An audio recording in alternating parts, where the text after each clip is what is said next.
Assalamualaikum warahmatullahi wabarakatuh. My name is Yunisa. I'm from Accounting 23A, NPM 234122017.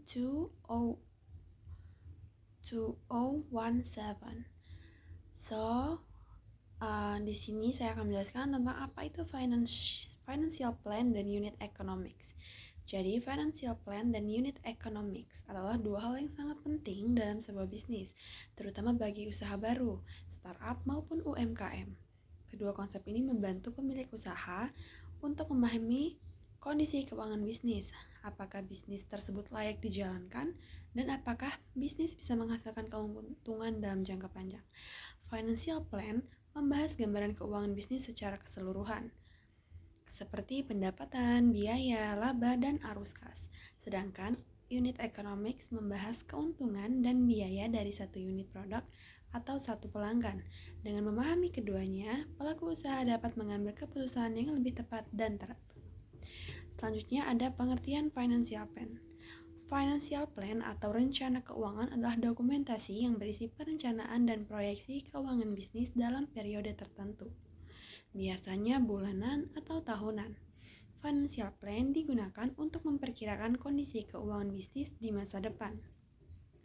Financial plan membantu menjawab pertanyaan seperti berapa pendapatan yang akan didapat, berapa biaya yang harus dikeluarkan, apakah bisnis akan untung atau rugi, dan apakah bisnis memiliki cukup uang untuk menjalankan operasional. Dengan adanya financial plan, bisnis tidak berjalan tanpa arah dan dapat dikontrol dengan lebih baik. Selanjutnya, tujuan financial plan. Tujuan utama yaitu menjadi pedoman dalam mengelola keuangan bisnis. Yang kedua, membantu perencanaan modal dan investasi. Yang ketiga, mengontrol pengeluaran agar tidak berlebihan. Yang keempat, mengetahui potensi keuntungan dan kerugian. Yang kelima, menjadi bahan pertimbangan bagi investor atau pihak pemberi dana. Financial plan juga membantu bisnis untuk bertahan dalam kondisi yang tidak terduga, seperti penurunan penjualan. Selanjutnya, komponen financial plan.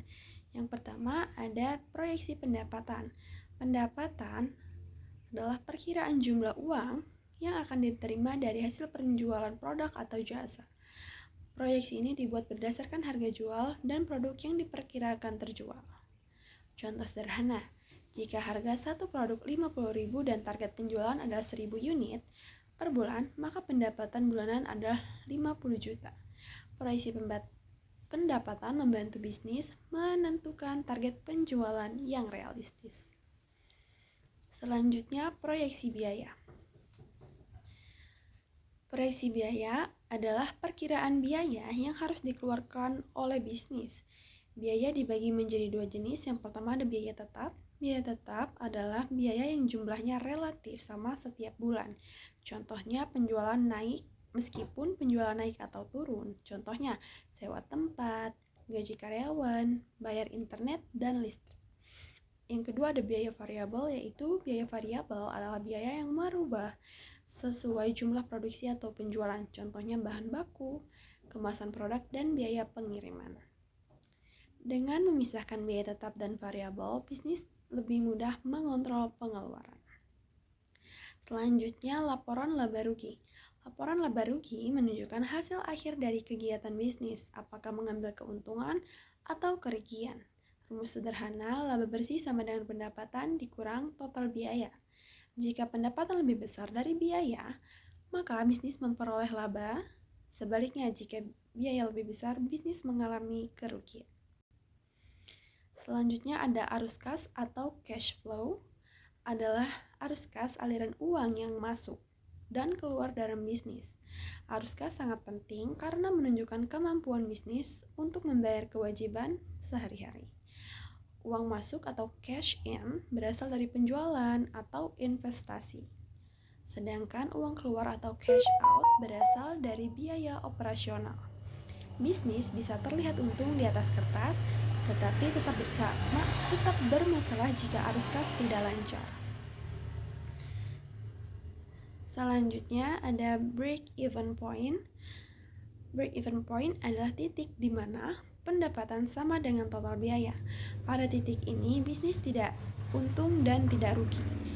Jadi BEP atau break even point menentukan bisnis mengetahui minimal penjualan yang harus dicapai agar tidak mengalami kerugian.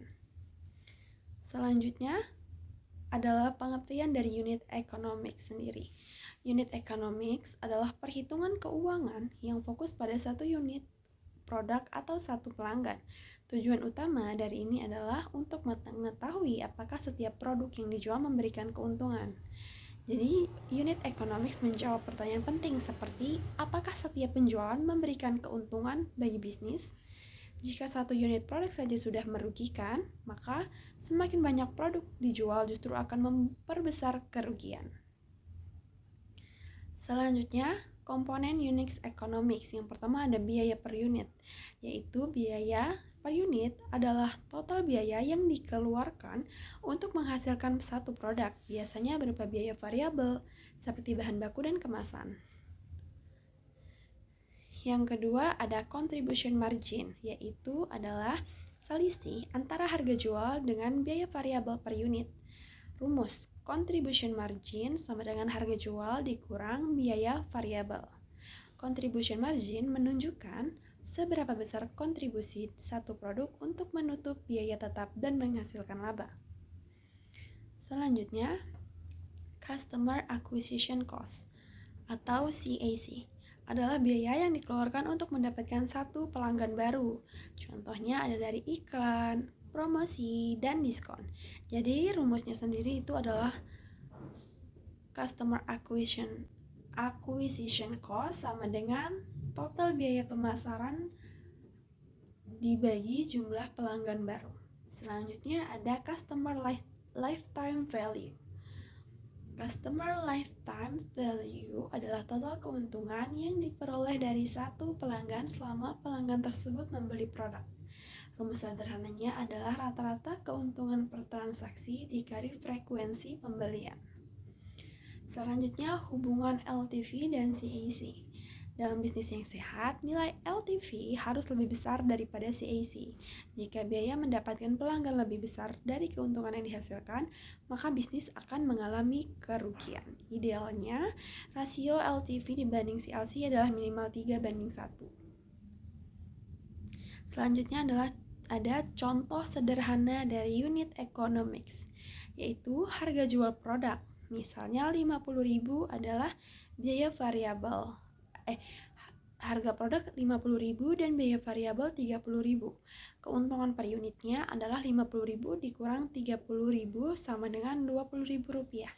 Jika biaya mendapatkan satu pelanggan kurang lebih 40.000 dan pelanggan membeli 2 kali, maka total keuntungan sama dengan 2 dikali 20.000 sama dengan 40.000. Artinya bisnis di titik impas. Jika pelanggan membeli lebih dari 2 kali, bisnis akan untung. Selanjutnya, manfaat financial plan dan unit economics. Yang pertama adalah untuk membantu perencanaan bisnis dengan lebih jelas. Yang kedua, mengurangi risiko kerugian. Yang ketiga, menjadi dasar pengambilan keputusan harga dan promosi.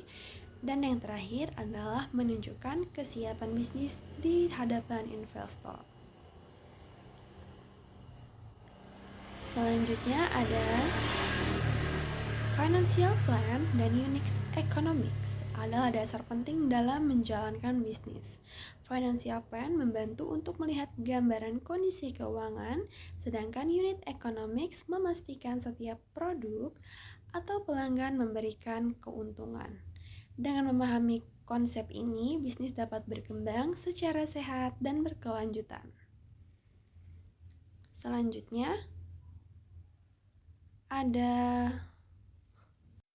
dalam menyusun financial plan terdapat beberapa asumsi dasar yang digunakan agar perhitungan lebih realistis. Asumsi ini penting untuk menjelaskan dasar pengambilan angka-angka keuangan. Misalnya, beberapa contoh asumsi antara lain harga produk relatif stabil, target penjualan sesuai dengan kondisi pasar, biaya operasional tidak mengalami kenaikan yang signifikan, dan yang terakhir tidak ada gangguan besar pada proses produksi. Asumsi ini perlu dievaluasi secara berkala agar rencana keuangan tetap relevan. Thank you for watching. Wassalamualaikum warahmatullahi wabarakatuh.